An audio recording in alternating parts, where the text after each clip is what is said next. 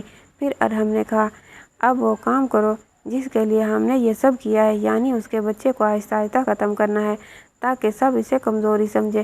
جیسے ہی بچہ ختم ہوگا ساری جائیداد ہمارے قبضے میں آ جائے گی۔